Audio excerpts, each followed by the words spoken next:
Welcome to soda Buti. So இந்த வீடியோவில் பார்க்க போகிறது சூர்யாவோட கம்பேக். எஸ், எல்லாருமே எதிர்பார்த்துக்கிட்டு இருந்தது. நான் கூட அந்த ஒரு நாள் போஸ்ட் பண்ணாச்சுல்ல, படம் ரிலீஸ் ஆகாமல் அன்னைக்கு போட்ட வீடியோவில் கூட இன்னைக்கு கருப்பு படம் பார்த்துருப்பேன், சூர்யாவோட கம்பேக்காக இருந்திருக்குன்னு ஆசைப்பட்றேன் அப்படின்னு சொன்னேன். அடுத்த நாள் கருப்பு படம் பார்த்துட்டு வந்த ரிவ்யூவில் கூட இது சூர்யாவோட கம்பேக் மட்டும் இல்லடா, தமிழ் சினிமாவில் இந்த கமர்ஷியல் ஏரியா வந்து ரொம்ப அப்படியே ஒரு மாதிரி என்னடா மிஸ் ஆகிட்டே இருக்கேன்னு சொன்னேன். அந்த ஸ்பேஸை ஃபில் பண்ணுற கம்பேக்கடான்னு சொன்ன மாதிரி நடந்துச்சா இல்லையா? இது வந்து சூர்யாவுடைய கரியர்லேயே அதிக வசூல் பெற்ற படமாக மாறிவிட்டது. அது இல்லாமல் வீக் டேஸில் ஹவுஸ்ஃபுல் ஆகிற காட்சிகள்லாம் எப்பாடே இதெல்லாம் சின்ன வயசில் பார்த்து வளர்ந்ததுடா. இப்போதான் இந்த ஹவுஸ்ஃபுல்ங்கிற விஷயத்தையே ஆச்சரியமாக பார்க்குறாங்க. அப்போல்லாம் அசால்ட்டாக ஹவுஸ்ஃபுல் நடந்துகிட்டு இருக்கோம். ஸோ அந்த ஏரியாவையே இந்த கருப்பு படம் காப்பாற்றிருக்குது.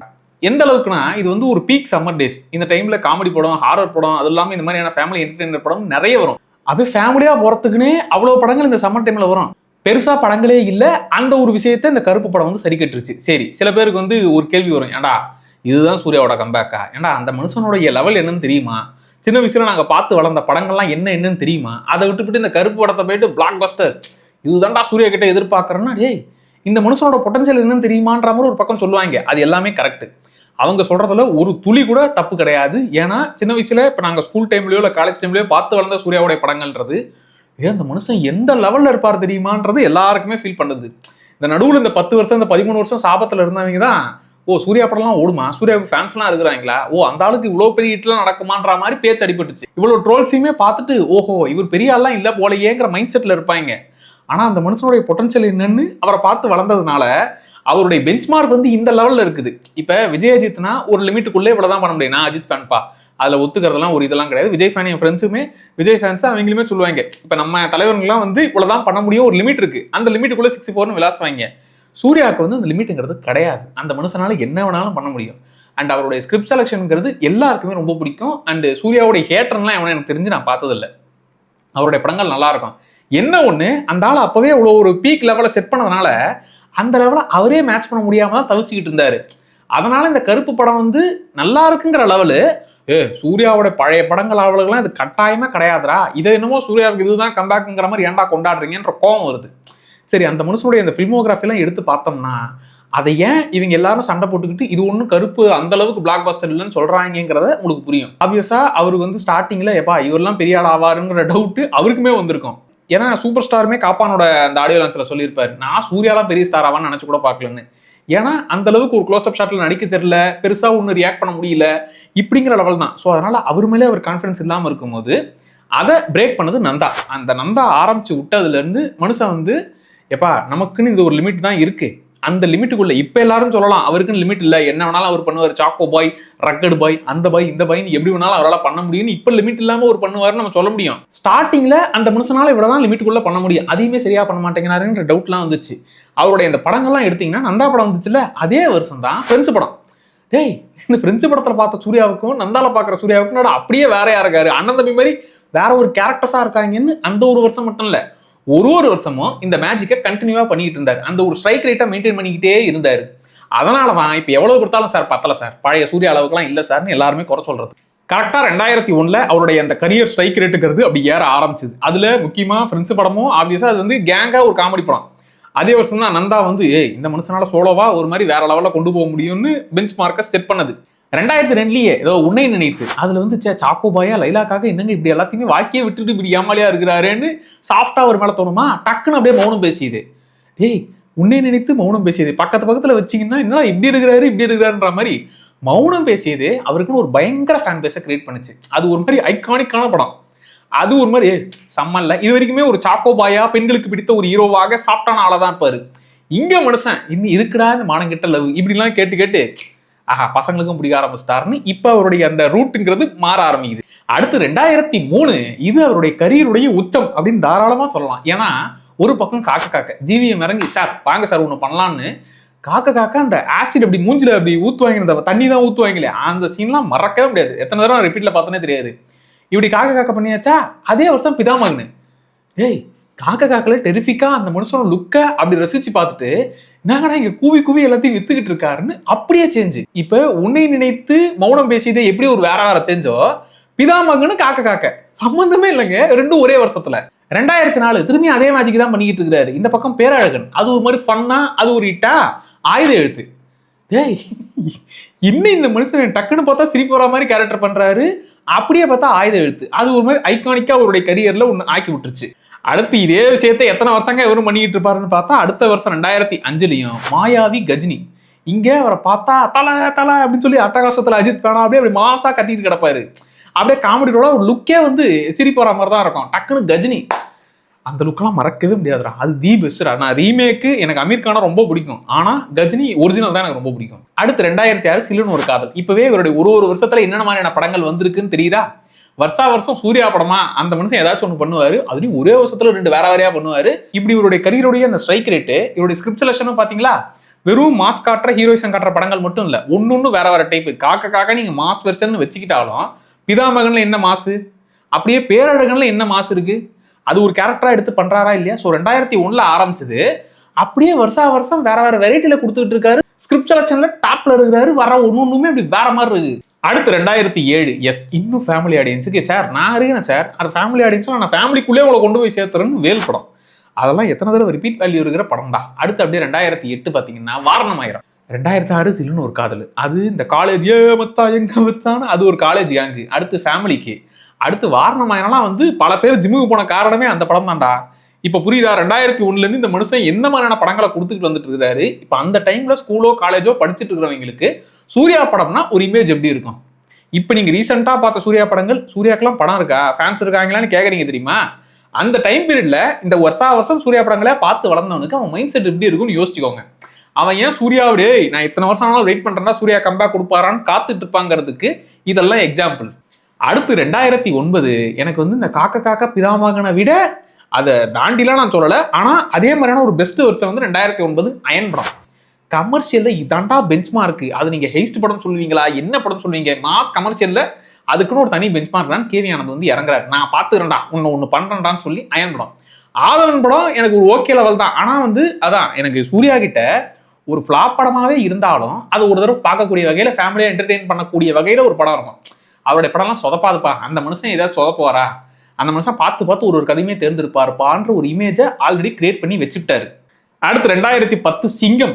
அது போலீஸ் படங்கள்ல இந்த சிங்கம் மீசெல்லாம் அந்த டைம்லாம் எவ்வளோ ட்ரெண்ட் ஆச்சு. அதான் இப்போ இந்த சோசியல் மீடியா யுகத்துல இப்போ இதெல்லாம் இப்போ வந்திருந்தோம்னா ரீல்ஸா எல்லாருமே அந்த சிங்கம் மீசையை வச்சு ரீல்ஸ் பண்ணி போட்டுக்கிட்டு இருந்திருப்பாங்க. இப்போ இவ்வளோ விஷயங்கள் பண்ணதுனால 2001 2010 வரைக்கும் இவ்வளோ விஷயங்கள் அவருடைய பெஞ்ச்மார்க்கை செட் பண்ணதுனால 2011 7ஆம் அறிவுல ஹைப்புங்கிறது எங்கேயோ போச்சு. அந்த டைம்ல ஹைப் சும்மா அந்த லெவலு. ஈவன் இப்ப விஜயஜித் இப்ப எவ்வளவு பெரிய லெவல்ல இருக்காங்க. அவங்களுடைய படம் ஒன்று ரிலீஸ் ஆச்சுன்னா மற்ற படங்கள்லாம் எப்பா தலை வந்தா தள்ளி போய் தான் ஆகணும். தளபதி படமா அவங்க ரிலீஸ் டேட்டை பொறுத்துதான் நம்ம ரிலீஸ் என்னங்கிறத ஃபிக்ஸ் பண்ணணும்னு அப்படி பார்த்து வச்சிருக்கிறாங்கல்ல. அந்த டைம்ல விஜய் படமும் வேலாயுத படமும் வந்துச்சு. பட் ஆனா கம்மியான தேட்டர்ஸ் தான். ஏன்னா இங்க சூர்யாவுடைய ஹைப்புங்கிறது வேற லெவலா இருந்துச்சு. அங்க விஜயஜித் ஆப்வியஸா கொஞ்சம் நிறைய ஃபிளாப்ஸ் இந்த விஷயங்கள்லாம் விஜயஜித் லெவலுக்கு இவர் மேட்ச் பண்ணி ஒரு வேலையை பார்த்துக்கிட்டு இருக்கிறாரு. அது இல்லாமல் இவருடைய படங்களோட லிஸ்ட்லாம் பார்த்தீங்கன்னாலே உங்களுக்கு தெரியும், எல்லாமே பிளாக் பஸ்டர் எல்லாமே செம்மையா இருக்கு இப்படிங்கிற ஒரு ஸ்ட்ரைக் ரேட்டை மெயின்டைன் பண்ணி வச்சிருக்கிறா. அப்படி 7ஆம் அறிவுக்கு பயங்கர ஓப்பனிங். ஆனால் அது ஒரு மிக்சரான ஓகேப்பா அந்த அளவுக்குலாம் இல்லையே, நல்லா இருக்கு, ஆனால் இன்னும் இவர்கிட்ட எதிர்பார்த்தோமேங்கிற மாதிரி கொஞ்சம் கம்மியாச்சு. ஏன்னா கஜினியோட காம்போங்கிறதுனால இன்னும் எதிர்பார்ப்பு இருந்துச்சு. அந்த எதிர்பார்ப்பு மேட்ச் பண்ணிடுச்சு. வசூல் வயசு அதெல்லாம் வந்து விட்டது. ஸோ இதுக்கப்புறம் கொஞ்சம் அவருடைய ஸ்ட்ரைக் ரேட்டு இறங்குதுன்னு போது 2013 சார் நான் இருக்கிறேன் சிங்கம் ஒன்று பண்ணல, சிங்கம் 2 பாருங்கன்னா அவருடைய கரியர்ல வசூல் வேட்டையில ஒரு மாதிரி பண்ணது சிங்கம் 2. அது ஒரு மாதிரி வேற லெவலா செட் பண்ணி வச்சிருச்சு. சார் ஃபேமிலி அடிச்சு உங்களுக்கு இருக்கிறாங்க சார், நீங்க டவுட்டே பட வேணான்ற மாதிரி திரும்பியும் ப்ரூவ் பண்ணுது. இவ்வளோ ஸ்ட்ரைக் ரேட்டை பார்த்தீங்களா 2001 2013 வரைக்கும். 2014 தான் அஞ்சான் வந்து இறங்குச்சு சார். அதுல கூட இவர் எதுவும் வாயை விட்டு என் கரியர்ல இதாண்டா பாஷா, சூப்பர் ஸ்டாருக்கு பாஷா எப்படியோ என் கரியர்ல இதாண்டா அப்படின்னு அவர்லாம் வாய் விடலங்க. டேரக்டர் கத்துக்கிட்ட மொத்த வித்தையும் இறக்க போறோம்னு ஒரு கான்ஃபிடென்ட்ல சொன்னது படத்துக்கே பேக் ஃபயர் ஆகி ஆக்சுவலா அஞ்சான் வந்து அந்த அளவுக்கு ஓட்டுற அளவுக்கு மோசமான கேவலமான படம் இல்லையேன்னு எல்லாருக்கும் டவுட் வரும். ஆனா யோசிச்சு பாத்தீங்கன்னா 2001 2013 வரைக்கும் இவருடைய படங்கள்லாம் பார்த்த ஒருத்தனுக்கு அஞ்சான் வந்து எங்கேருந்து பத்தம்? ஃபுல் மீல்ஸ் பிரியாணியே சாப்பிட்டவனுக்கு சும்மா லெமன் ரைஸ் புளியோதரை கொடுத்தீங்கன்னா அவன் எங்கேருந்து பத்தம்? அஞ்சான் அந்த லெவல் தான். நான் இப்பவும் அதான் சொல்லுவேன். அஞ்சான் வந்து மோசமான படம் நான் சொல்ல மாட்டேன், ஆனா அது ஓகேவான படம் தான். இப்படிலாம் படங்கள் பார்த்தவனுக்கு இது ஒண்ணுமே இல்லை. 2014 அஞ்சான் வந்துச்சா, அதுக்கப்புறம் மாசு வெங்கட் பிரபு தம்பிக்கும் சரி அண்ணனுக்கும் சரி சேர்ந்து பொங்கல் வச்சது இவர் தான். தம்பிக்கும் பாரபட்சம் பார்க்கலையே, அங்க பிரியாணி கிண்டி விட்டு இங்க மாசுன்னு சொல்லி மொத்தமா முடிச்சு விட்டாரு. இதுல அந்த டைட்டில் வேற கொஞ்சம் ட்ரோல் ஆச்சு. மாஸ் அது வந்து மாசா இருந்துச்சு. அப்புறம் வந்து மாசு என்கிற மாசிலாமணி தமிழ்ல தான் பேர் வைக்கணும்னு என்னங்க பேரை வந்து மாசு என்கிற மாசிலாமணிலாம் வச்சிங்கன்னா அந்த டைம்லாம் போச்சு. அண்ட் இதுக்கு நடுவில் சிக்கின படம் தான் 24. உண்மையாவே நல்ல படம். நான் வந்து அதை நல்லா என்ஜாய் பண்ண படம். அதுலயும் அந்த வில்லத்தனம்லாம் மிரட்டிருப்பாரு மனுஷன். ஆனா அது வந்த டைம் பீரியட் என்ன கரெக்டா அஞ்சானு அடுத்து மாசு என்கிற மாசிலாமணி இதுக்கு நடுவில் வந்து சிக்கிச்சுன்னா 24 எங்க கொண்டாடுவாங்க. இந்த அவருடைய ஸ்ட்ரைக் ரேட் வேற லெவலா இருந்த அந்த டைம்ல வந்திருந்ததுன்னா இவருடைய 24 அப்படி தூக்கி வச்சு கொண்டாடி இருப்பாங்க. ஆனா இன்னொரு பக்கமா நான் சொல்லுவேன், ஏன்னா இப்போ 24 செலிப்ரேட் பண்ணாலும் அது இன்னும் எங்களுக்கு கொஞ்சம் கனெக்ட் ஆகிறதுங்கிறது கஷ்டம். நான் இப்போ இன்டர்நெட்னாலேயும் மக்கள் கொண்டாடினாங்க. எப்பா இந்த சைஃபை டைம் டிராவல் அதெல்லாம் நம்ம ஆளுங்க ஏத்துக்க மாட்டாங்க, அந்த இதெல்லாம் நான் ஒத்துக்க மாட்டேன். இப்போ இன்டர்நெட்னாலே வந்து அது இன்னும் ஒரு லோக்கல் ஆத்தர் மாதிரி, இது வந்து ஒரு ஃபாரின் ஆத்தர் மாதிரி, இவ்வளோ லிமிட் இவ்வளோதான் பண்ண முடியும் அப்படிங்கிறதுனால இவங்களுக்கு கொஞ்சம் கனெக்ட் ஆகிறது கஷ்டம். அது இவ்வளோ கொண்டாடக்கூடிய அளவுக்கு அந்த படம் இல்லைங்கிற மாதிரி ஒரு பரவலான டாக்ஸ் இருந்துச்சு. நல்லா என்ஜாய் பண்ணக்கூடிய படம் தான். பட் இந்த லோக்கல் ஆத்தரா இன்டர்நெட்னால இன்னும் நல்லா கனெக்ட் ஆச்சு, அதையும் ஒத்துக்கணும். ஸோ அடுத்து வேற வழி இல்லை, சிங்கம் டு நீங்க கலெக்ஷனா ஃபேமிலி அரேஞ்ச் கொண்டு போய் சேர்த்தீங்க சார், வாங்க சார் திரும்ப வாங்க சார். எல்லா டேரக்டர்ஸும் இதுக்கப்புறம் தான் கட்டப்பா வேலையை பார்த்து அப்படி பாகுபலி சதக்குன்னு ஒரு குத்துவாங்க இல்ல, அந்த மாதிரி பேக் டு பேக் எல்லா பெரிய டேரக்டர்ஸும் இவரை போட்டு குத்துன டைம் ஸ்டார்ட் ஆச்சு. சிங்கம் 3 இவர் கொடுத்தாரு. சிங்கம் 1 சிங்கம் 2 எங்க இருக்குது, சிங்கம் 3 இங்க இருக்குது. சிங்கம் 3 அடி வாங்கும் போது அதுக்கப்புறம் அந்த படங்கள்லாம் கேட்கணுமா? அதுலயும் செல்வராகவன்லாம் சார் என் தம்பிக்கு எப்படி பண்ணுங்க, அதுலேயும் அதுதான் தம்பிக்குன்னா நல்லா பண்றீங்க, எனக்கு மட்டும் ஏன்டா இப்படி பண்றீங்கன்னு என்ஜிகே அதுவும் ஒரு மாதிரி ஆக்கிவிட்டாங்க. அடுத்து சார் கேவி ஆனந்த் சார் நீங்க தான் சார் காப்பாற்றணும், காப்பாற்ற முடியாத மாதிரி ஆகி விட்டுருச்சு. ஸோ 5 ஆரம்பிச்சு அடி 24 நடுவில் நல்ல படம் தான்ப்பா, நல்ல படம் தான், ஆனால் வந்த டைம் இப்படி இருக்குது அப்படின்னு சொல்லி அதுவும் அடி வாங்கிடுச்சு சேர்ந்து. என்ஜிகே காப்பானு சிங்கம் 3 பேக் டு பேக் அடிகள். இதுல கொடுமை என்னன்னா பாண்டியராஜ் வந்து இருக்கிறதுலே மினிமம் கேரண்டி, அந்த மனுஷன் ஃபேமிலி ஆடியன்ஸை கட்டாயமா சாட்டிஸ்ஃபை பண்ணுவாரு. அதுலயும் தம்பிக்கு கடைக்குட்டி சிங்கம்லாம் பண்ணிவிட்டு இங்க ஒரிஜினல் சிங்கத்தை வச்சுக்கிட்டு ஏதாச்சும் ஒண்ணு பண்ணுவாருன்னு பார்த்தா எதற்கும் துணிந்தவன். சார் இவராலே உங்களை காப்பாற்ற முடியலையா, அவ்வளவுதான் சார், இனிமேல் காப்பாத்துறதுக்கு ஒண்ணுமே கிடையாது சார் அப்படிங்கிற அளவுக்கு இன்னும் பயங்கர அடி. அது எப்படி இவரு சின்ன பசங்களை வச்சும் இட்டு கொடுக்குறாரு, தம்பியை வச்சு இட்டு கொடுக்குறாரு, உங்களை வச்சு மட்டும் இட்டு கொடுக்க முடியலாம், அப்போ உங்ககிட்ட தான் சார் பிரச்சனை இருக்குங்கிற மாதிரி இன்னும் அடிகள் விழுந்தது. இதுல டவுட்லாம் பட தேவையில்ல. ஏங்க பாண்டியராஜ் செல்வராகவன் ஏன் சிங்கம் எடுத்த ஹரியே இவர் வச்சு காலி பண்ணும்போது சிறுத்தை சிவா கிட்ட நீங்க எதிர்பார்க்க முடியும்? அவர் வந்து 2 வருஷம் அதுல எனக்கு என்னன்னா, இப்போ ஒரு பேசிக்கான கமர்ஷியல் படம் இப்போ அண்ணாத்த மாதிரி ஒன்று எடுத்து சும்மா ஒரு 6 மாசத்துல டக்குன்னு எடுத்துக்கிட்டாரு, அது ஃபிளாப் ஆச்சுன்னா கூட பெரிய அளவுல ஒரு பாதிப்பு இருக்காது. ஆனா மனுஷன் 2 வருஷம் உசுர கொடுத்து அந்த கேரக்டருக்காக அப்படி மாத்தி ஒண்ணு பண்ணிட்டு உசுர கொடுத்து பண்ண ஒரு விஷயம் அப்படி நாளே போட்டு அடின்னு அடிச்சு துவைச்சாங்க. கங்குவா மொத்தமா காலியாச்சு. அதுக்கப்புறம் தான் எப்பா சூர்யாவுக்கு உண்மையாவே ஃபேன்ஸ் இருக்கிறாங்களே, இந்த ஃபேன்ஸ் ட்ரோலிங்லாம் வந்து ஹெவியாச்சு. இந்த ஜெயிலர் படத்துல வருது தெரியுமா பாட்டு, பட்டத்தை பறிக்க 4 பேர், மொத்தமாவே சூர்யாவுக்கு 4 பேர் தான் ஃபேன்ஸ் இருக்கிறாங்க, அதை தாண்டி வேற யாருமே இல்லைன்ற அளவுக்கு அந்த ஒரு வீடியோலாம் பயங்கரமா ட்ரோல் ஆச்சு. இதுல இன்னொன்னு என்னன்னா, இப்ப சிவகார்த்திகேயன் பாரு அசால்ட்டா அவன் எங்கேயோ போயிட்டான். அது இல்லாம இப்ப சிவகார்த்திகனோட கம்பேர் பண்ணா கூட அதுவே தப்பு தான். ஏங்க இந்த மனுஷனுடைய படங்கள்லாம் பார்த்து தானே வளர்ந்தீங்க, இப்ப நீங்க சிவகார்த்திகனோட கம்பேர் பண்றதெல்லாம் ஏத்துக்க முடியுமான்னு அதுவே ஏத்துக்க முடியல. அதுக்குள்ள பிரதீப் ரங்கநாதன் பார் பேக் டு பேக் 100 crore, இப்ப வந்த சின்ன பையன் அசால்ட்டா 100 crore அடிக்கிறான். நீங்க என்னப்பா பண்ணிக்கிட்டு இருக்கிற, 10 வருஷமா நீ ஒரு இட்டு கூட கொடுக்காம சுத்திக்கிட்டு இருக்கங்கிற மாதிரி இன்னும் ட்ரோல் ஆச்சு. இதுல என்னன்னா, இப்ப ஒரு படம் சரியா பண்றது இல்லைன்னு அப்படி குறை சொல்ல முடியல. ஏன்னா இந்த மனுஷன் எஃபர்ட்டை போடுறாரு, இவருக்குன்னு வரவங்க மட்டும் ஏன் கட்டப்பா மாதிரி கத்தியத்துன்னு வராங்க, கச்சக்குன்னு குத்துறாங்கன்னு தெரிய மாட்டேங்குது. ஸோ அடுத்தடுத்து ஃபிளாப்புகள்னு இல்லை, எந்த டேரக்டர் இருந்தாலும் இவர் வச்சு இட்டு கொடுக்க முடியலையே அப்படிங்கிற லெவலுக்கு ஆக்கிவிட்டாரு. ஏன்னா இவருடைய லெவல் எந்த லெவலுக்கு இருந்துச்சுன்னா, ராஜமௌழி வந்து இவர் வச்சு படம் பண்ணணும்னு ஆசைப்பட்டு அது ரிஜெக்ட் ஆச்சு. ஆக்சுவலா அது பாகுபலியா மகதீராவான்னு கன்ஃபியூஷன் இருக்கு. ஆக்சுவலா மகதீரா தான். அதை விட்டுட்டு இவர் வந்து அயன் படம் நடிச்சாரு. ராஜமௌழி விட்டுட்டு அயன் படம் நடிச்சாலும் கரெக்டான படம் தான் செலக்ட் பண்ணியிருக்காரு. 2009 மகதீரா, இங்க அயன் கரெக்ட் தான்ப்பா. அயன் படத்தெல்லாம் மறக்கவே முடியாது. சூர்யா கரியர்ல அயனை இல்லாம நான் நினைச்சு கூட பார்க்க முடியாதுங்கிற மாதிரி கரெக்டாக தான் ஃபீல் ஆச்சு. ஸோ ராஜமௌழியுமே சொல்லியிருப்பாரு, சார் எனக்கு ரொம்ப இந்த ஆன்ஸ்கிரீன் பிரசன்ஸா இவருக்கு ரொம்ப பிடிக்கும். ஆனா நீ யோசிச்சு பாருங்களேன், இப்ப சூர்யாவை ராஜமௌழி ஒரு படம் எடுத்திருந்தா பேன் இண்டியா ஸ்டாரா மாத்திருப்பாரு. அந்த ஒரு வாய்ப்பும் மிஸ் ஆகுது. அப்படியே அவருடைய ஸ்ட்ரைக் ரேட்டுங்கிறது அப்படியே பாதாளத்துக்கு போயிடுச்சு. வருஷம் 2 வேற கேரக்டரா வேற ஆளா படம் பண்ணிக்கிட்டு இருந்த மனுஷன் ஒரு படம் இட்டு கொடுக்க முடியல. இதுல இன்னும் கொடுமை என்னன்னா, சூரரை போற்றும் ஜெய்பீமும் ஓடிடில விட்டது. ஏண்டா ஓடிடில ஒரு நல்ல படம் வந்தா அதை நீ வந்து ஏத்துக்க மாட்டியா, ஓடிடில விட்டா என்ன அதனா கெட்டதா அப்படின்னு கேட்டீங்கன்னா கெட்டதுதான். ஏன்னா இப்ப கொரோனா டைம்ல மாஸ்டரை தேட்டர்ல விட்டது ஒரு பெரிய விஷயம். ஏன்னா தேட்டருக்காரங்கெல்லாம் எப்பா எங்களுக்கு இங்க வரவே இல்லை, மக்கள் இப்படிலாம் பயந்துகிட்டு இருக்காங்க, ஏதாச்சும் ஒரு படம் கொடுங்கன்னு அவங்க இயங்கும் போது மாஸ்டர் படத்தை கரெக்டா இறக்குனாரு. அது படமா ஆகும்னு நான் சொல்லலை, ஆனா அந்த டைமு தேட்டருக்காரங்களை தேட்டருக்கு வருவாங்க, நான் வர வைப்பேன் அப்படின்னு மாஸ்டரை விட்டது. தலைப்படம் வந்து இல்லை நம்ம எப்பனாலும் தேட்டர்ல தான் வரப்போறோம்னு வெயிட் பண்ணி அவரும் தள்ளி போனது. இது எல்லாமே நான் தேட்டருக்கு தான் என் படம் வரும், ஃபேன்ஸ் வருவாங்கிற ஒரு கான்ஃபிடன்ஸ். இவர் என்னன்னா இப்ப சூரரை போட்டுற மாதிரி ஒரு படத்தை எடுத்து வச்சுட்டு அதை ஓடிடில விட்டீங்க பாரு, அதை மன்னிக்கவே முடியாது. ஏங்க நீங்க எதற்கும் துணிந்தவன் ஓடிட்டுல விட்டுருந்தா கூட எவனும் கேட்டிருக்க மாட்டாங்க. சூரரை போட்டு அதெல்லாம் தியேட்டர் மெட்டீரியல் படம், அதனாலேயே அது நல்ல படம் தான், இருந்தாலும் ஓடிட்டுல விட்டீங்கல்ல, நான் ஏத்துக்கவே மாட்டேன்ற மாதிரி போட்டு அடிச்சாங்க. ஜெய் பீம் ஏன் அதெல்லாம் தியேட்டர்ல விட்டா இன்னும் உங்களுக்கு பிரச்சனை. இப்படி ஒரு வாங்கின அடிகளுக்கு நடுவில் 2 நல்ல விஷயம் நடந்துச்சு. அந்த 2 நல்ல விஷயமும் ஓடிட்டுல வந்து ஒண்ணுமே இல்லாம போயிடுச்சு. இது இல்லாம இவருடைய ஹைட்டை வச்சு ட்ரோல் பண்றது, ஹீரோயின்ஸ்லாம் வந்து அப்படி இருப்பாங்க, இவர் வந்து ஹைட்டோட மேட்ச் பண்ண முடியாதுன்னு அந்த ஒரு ட்ரோலும் போகும். அதை விட முக்கியமா எனக்கு ரீரிலீஸ்ல இப்ப இங்க வந்து விஜய்க்கு கில்லி படம் ரீரிலீஸ், இங்க அஜித்துக்கு மங்காத்தா. நீங்க என்ன படத்தை ரீரிலீஸ் பண்ணணும்? அயன் படத்தை ரீரிலீஸ் பண்ணணும். எல்லாருமே கேட்கறது அதுதானே. இல்ல நீங்க சிங்கம் படத்தையாச்சும் அட்லீஸ்ட் சிங்கம் படத்தையாச்சும் ரீரிலீஸ் பண்ணணும், அவருடைய ஃபேமிலி ஆடியன்ஸ் எப்படி இருப்பாங்கன்றத காட்டுறதுக்கு. நீங்க அதை ரிலீஸ் பண்ணாம அஞ்சான் படத்தை ரிலீஸ் பண்ணீங்க. எப்பா நான் இப்பவும் சொல்றேன், சூர்யாவுடைய படங்கள்லாம் அப்படி இருக்குது, அதெல்லாம் விட்டுவிட்டு நீங்க அஞ்சான ரிலீஸ் பண்ணீங்கன்னா எப்படி?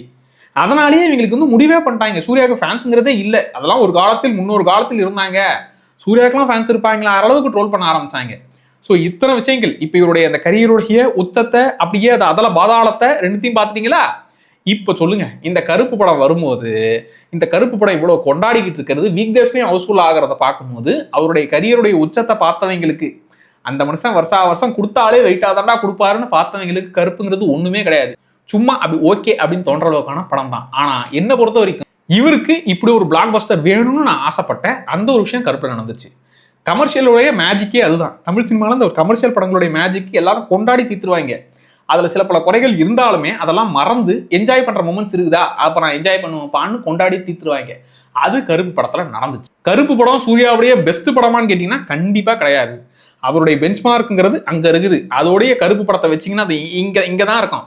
ஆனா இவ்வளோ வருஷம் இந்த அடிகள், இவ்வளோ வருஷம் அவருக்கு ஃபேன்ஸ் இருக்காங்களா, அதுவும் சின்ன பசங்களாம் ஓவரால் ட்ரோல் பண்றதெல்லாம் பார்த்துட்டு கருப்பு படம் ஓடணும்டா, அந்த மனுஷனுக்கு எவ்வளோ ஃபேன்ஸ் இருக்கிறாங்க, ஃபேமிலி ஆடியன்ஸ் எந்த அளவுக்கு இருக்கிறாங்கன்னு காட்டுறதுக்கு ஒரு சாம்பிள் பீஸா இது வேணும். இதுக்கப்புறம் அந்த மனுஷன் ஆப்வியஸா வெரைட்டி கொடுக்க ஆரம்பிச்சிட்டாரு. இந்த வருஷம் ஆக்சுவலா அவருடைய லைனப்ஸ்லாம் வேற லெவல்ல இருந்துச்சு. இப்ப இந்த ஒரே ஒரு ஹிட்டு அவர் பேரே எப்படி மாத்துச்சுன்னு பாருங்களேன்.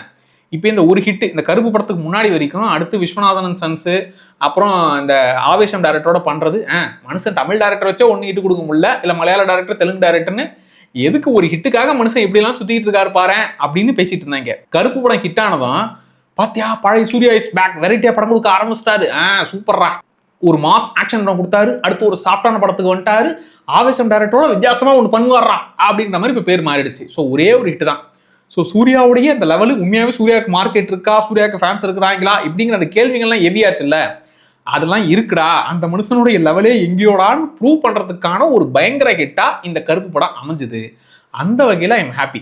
பட் இனிமேல் வந்து இந்த கருப்பு லெவல்ல இருந்தா பத்தாது, ஏன்னா சூர்யாவுடைய லெவலுங்கிறது இங்க இருக்குது. ஸோ அந்த லெவலை மேட்ச் பண்றதுக்கு அவரு சிங்கம், அயன், வேல் இந்த மாதிரி அவருடைய லெவலுக்குன்னு ஒரு படங்கள் இருக்குல்ல, அந்த மாதிரி அவரை இறங்கி அவரை மொத்தமா யூஸ் பண்ற மாதிரியான படங்கள் வரணும். இந்த மனுஷன் நீங்க எப்படி வேணாலும் யூஸ் பண்ணலாம், நீங்க சொன்னீங்கன்னா அந்த கேரக்டரா மாதிரி வந்து நிப்பாரு. ஸோ நீங்க யூஸ் பண்ண வேண்டியது உங்ககிட்ட தான் பொறுப்பு இருக்குங்கிற மாதிரி இன்னொருகிட்ட வெரைட்டியான படங்களை எதிர்பார்க்கிறேன். ஸோ நான் தலை ஃபேன் தான்ப்பா. இது நான் வந்து சூர்யா படம் ஹிட் ஆயிடுச்சு, சூர்யா பார்த்தல அப்படின்னு திடீர் சூர்யா ஃபேன் நான் மாறல.